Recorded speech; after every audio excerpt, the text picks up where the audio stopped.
Urbanisation in southern Mesopotamia, temple and kings. तो southern Mesopotamia में जो अर्बनाइजेशन हुआ यानी शहरीकरण हुआ, वहाँ के टेम्पल्स कैसे थे और किंग्स कैसे थे। तो प्रॉस्पेरिटी एंड डेवलपमेंट की हम बात करेंगे।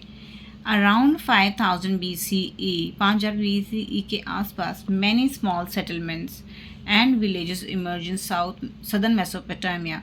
तो काफ़ी छोटे छोटे सेटलमेंट्स एंड मतलब बसावट जिसे हम कहते हैं और विलेजेस हुए सदर्न मेसोपोटामिया में।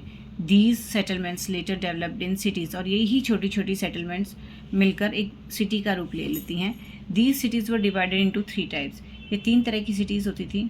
Temple based cities, trade based cities and imperial cities.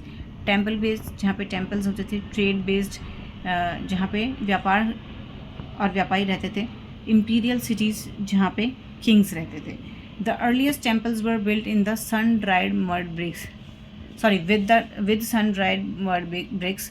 तो अर्लीस्ट टेम्पल्स जो थे वो सन ड्राइड मड ब्रिक्स यानी कच्ची ईंटों से बनाए जाते थे और साइज़ में काफ़ी छोटे होते थे। उर्जू and Inanna were worship in these temples.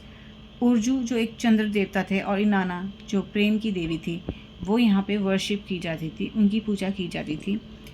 The walls of these temples were build in a zigzag pattern. तो ये जो टेम्पल्स की वॉल्स होती थी वो जिगजैग पैटर्न में बनती थी, जिनसे पता चल जाता था कि ये टेम्पल एरिया है। In those times people would bring grains, curd, livestock and fish as offerings to the god. जैसे अभी हम भगवान को चीज़ें चढ़ाते हैं, उसी प्रकार पहले भी लोग ऐसा करते थे। वो ग्रेन्स, कर्ड, लाइव स्टॉक यानी जानवर जो वो पालते थे, फिशेस वगैरह लेके आते थे गॉड को चढ़ाने के लिए। People began to practice farming around the temple and also started rearing animals and fishes. लोग प्रैक्टिस करते थे फार्मिंग आसपास ही टेम्पल के और शुरू करते थे पशुपालन भी और फिश भी पालते थे। Works like oil pressing, grain grinding and spinning or weaving also started in temples.